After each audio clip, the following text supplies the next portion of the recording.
जादुई टीवी। सुनो, तुम्हारे बाबूजी तो कब के गुजर गए। अब उनका जो सामान है वो पड़े पड़े कबाड़ा हो रहा है। बेच ही दो, कुछ पैसे आ जाएंगी। बात तो सही है। अगले संडे फुर्सत में यही करेंगे। अगले संडे रोहित सारा सामान कबाड़ी को घर बुला के दे देता है। तभी उसकी नजर बाबूजी की पुरानी टीवी पर जाती है, जो इतने सालों तक कूड़े में पड़ी थी, फिर भी चमचमा रही थी। टीवी तो देखो, जैसे एकदम नई हो। हाँ, बाबूजी को टीवी देखना बहुत पसंद था। उनका सपना था कि वो टीवी पे आए। एक बार मौका भी था जब वो अपने गांव के गाने सुनाने किसी चैनल पर जाने वाले थे, पर मैं और मेरा भाई लड़ पड़े और बाबूजी को घर पर ही रुकना पड़ा। चला के देखें क्या? हाँ हाँ, क्यों नहीं, देख लेते हैं। पर शायद ही चले। बाबूजी ने उस लड़ाई के दिन के बाद टीवी देखना ही छोड़ दिया था। टीवी चालू करने के लिए उसमें केबल वायर लगा दिया जाता है। एक न्यूज चैनल चालू हो जाती है।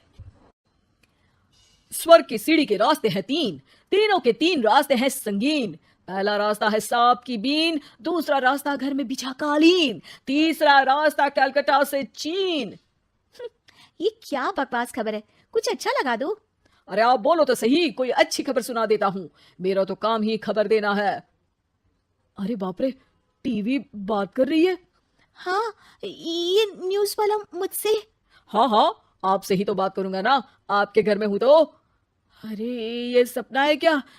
तुम हमसे बात नहीं कर सकते? अरे सपना नहीं भाई साहब, ये टीवी जादुई टीवी है।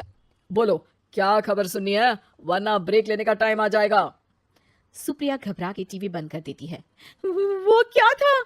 अरे एक बार और चालू करके देखे, फिर से बात करेगा तो चैनल बदल देंगे। सुप्रिया फिर टीवी चालू कर देती है। अरे ऐसा कोई मुंह पे टीवी बंद करके जाता है क्या? मुझे बुरा लगा आपका नेचर। चाय पानी तो पूछो। सुप्रिया टीवी के बटन से चैनल बदल देती है। अब टीवी पर एक फिल्म चल रही है। अरे ये तो सूर्यवंशम है ना? हाँ, और ये ठाकुर को जहर की खीर दे दी और उसको पता भी नहीं है। ए भाई, खीर मत पीना, उसमें जहर है, मत पीना। ठीक है महाशय, जैसा आप कहें। हाँ। अरे आपकी बात मान ली, पूरी पिक्चर ही अब तो बदल जाएगी। मतलब ये सच में जादुई टीवी है? तभी वहां कबाड़ी आ जाता है। भैया, टीवी के 150 रुपए दूंगा, चलेगा? अरे 1.5 करोड़ में भी ना दे तुमको ये टीवी हम। अरे 1.5 करोड़ खरीदने को होते तो तुम्हारे घर में ये पानी चाय नहीं पीता, अंबानी या टाटा के घर बैठा कोल्ड कॉफी पीता। रोहित कबाड़ी का हिसाब करके उससे वहां से चलता करता है और अपने भाई शशिकांत को फोन लगा के बुलाता है। शशि थोड़ी ही देर में वहां पहुंच जाता है। क्या हो गया भैया? अरे बाबूजी का टीवी याद है? हाँ हाँ, जिसमें घुसे रहते थे हमेशा वो, और अपने को कुछ नहीं देखने देते थे। अरे वो अब जादुई टीवी बन गया है। भैया, आपकी बकवास करने की आदत अब तक नहीं गई। अरे आपके घर में बच्चे हैं, अब तो बड़ों जैसी बात करो। रोहित जाके टीवी चालू कर देता है। टीवी पर एक जादू का शो हो रहा है जिसमें एक जादूगर है। अब मैं अपनी टोपी में से कबूतर निकालूंगा। श्रिंग ब्रिंग श्रिंग बम फोपा फुफी फुफा पाउ। टीवी से कबूतर निकलता है और शशिकांत के सर पर आकर बैठ जाता है। भैया ये क्या हो रहा है? भैया इसे उड़ाओ। ए कबूतर, जा जा, कबूतर चल निकल। अब मैं टोपी में से सांप सुनते ही शशिकांत कांप जाता है और भाग के टीवी बंद कर देता है। भैया सॉरी भैया, मैं समझ गया ये सच में जादुई टीवी है, पर एक बार और ट्राई करते हैं। पर भाभी, कोई दूसरा चैनल लगाओ हाँ, जिसमें डर ना लगे। सुप्रिया टीवी चला देती है और न्यूज लगा देती है। अरे कितने दिनों बाद मुझे याद आया, बताइए क्या खबर सुनाओ। और ये नया आदमी कौन है? ये मेरा भाई है शशिकांत। ओह यस, वही है ना जिससे तुम लड़ लिए थे किसी बात पे, और तुम्हारे बुढ़ाओ पिताजी गुस्सा हो गए थे और टीवी को संन्यास दे दिया था। हैं? तुमको कैसे पता ये सब? इस टीवी में रहने वाले आदमी से लेकर कबूतर तक को तुम्हारे बाबूजी और तुम्हारी बातें पता है, इसलिए तो ये जादुई टीवी है। ये टीवी क्या कर सकती है वैसे? तुम जो मांगो दे सकती है। कहानी बदल सकते हो, खबर बदल सकते हो, कोई चीज मांग सकते हो। अरे भैया, ये टीवी मैं लेके जा रहा हूँ, बाबूजी का लाडला तो मैं ही था ना। अरे ऐसे कैसे?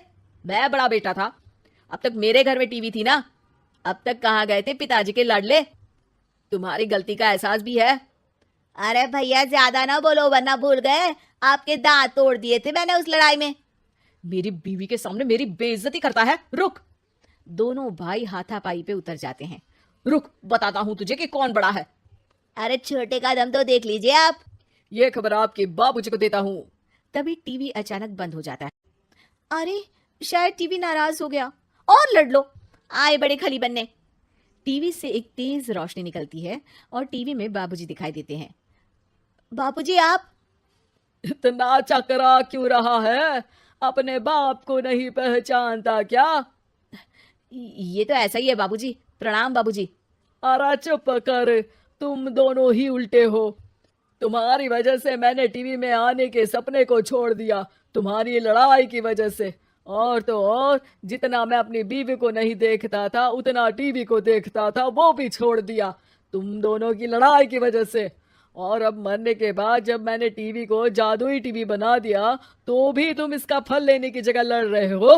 अरे तुम तो लायक ही नहीं हो। अब तुमको बाबा जी का ठुल्लू भी नहीं मिलेगा। बाबूजी चले जाते हैं। टीवी बंद हो जाता है। रोहित और शशिकांत गिड़गिड़ा के टीवी के सामने हाथ जोड़ के बाबूजी को बुलाते हैं, पर टीवी सिर्फ धुआं निकालता रहता है।